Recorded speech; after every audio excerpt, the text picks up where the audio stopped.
O Ciberdúvidas vai às escolas.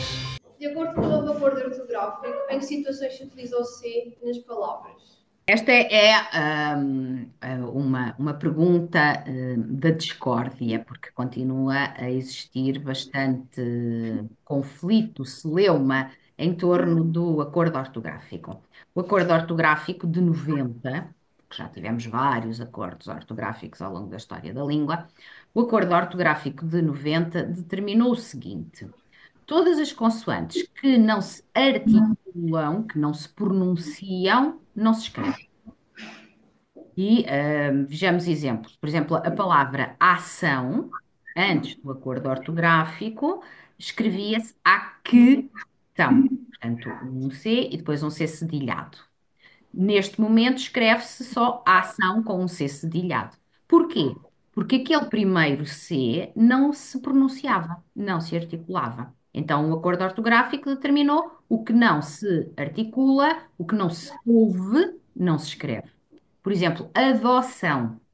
Adoção, antes do acordo ortográfico, escrevia-se com um P e depois um C cedilhado, ão.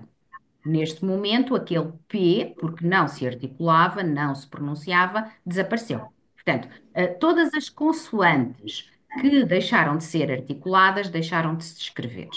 Temos de pensar, eu digo aquele C ou não. É o primeiro pensamento que devemos ter.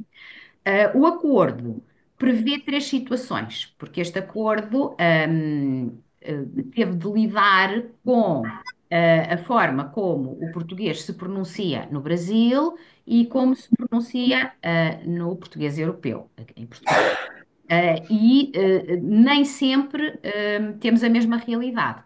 Temos três situações diferentes. Temos situações em que a consoante se pronuncia em Portugal e no Brasil.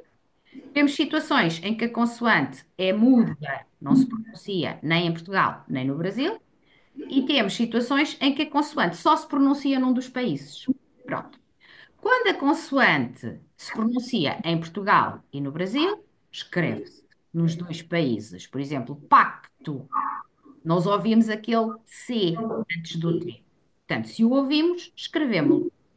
Isto acontece em Portugal e no Brasil. Ah, Quando a consoante não se pronuncia nos dois países, o caso de respectivo. Respectivo, antes do acordo, tinha um C antes do T. Escrevia-se respectivo. Mas aquele C não se pronunciava, não se articulava. Então, deixou de se escrever nos dois países. Mais complexo é quando a consoante se diz num dos países. Aqui, o acordo prevê aquilo a que se chama a dupla ortografia. E se consultarem os dicionários em linha, como por exemplo um dicionário como o Primeirã, nas palavras onde isto acontece, o dicionário Primeirã assinala dupla grafia no Brasil tal. Ou então, se entrar na grafia que se usa no Brasil, aparece uma menção a dizer no Brasil, a ortografia brasileira. Depois, em baixo, aparece a versão para Portugal. Isto acontece, imaginem, facto.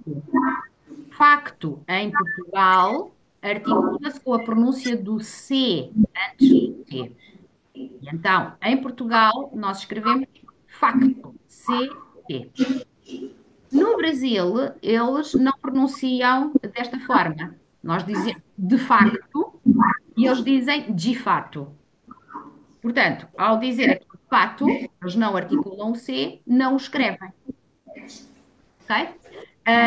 E isto até nós temos assistido em Portugal a um fenómeno que se tem chamado de hipercorreção, que é um fenómeno que tem levado as pessoas a pensarem, bom, todos os Cs são para sair, não se escrevem. E então encontramos com alguma regularidade a palavra facto escrita em Portugal como fato. Até nas televisões, muitas vezes nos rodapés, o fato de não sei o quê. Ora, em Portugal, a palavra fato significa uma roupinha de saia-casaco ou de casaco-calça. Portanto, é outra palavra, não faz sentido. Aqui temos de pensar Articulando o C, temos de o escrever. Os brasileiros fazem de outra forma, ok? Depois há palavras onde há hesitação. Às vezes há pessoas que pronunciam a letra, outras que não pronunciam, até dentro de Portugal.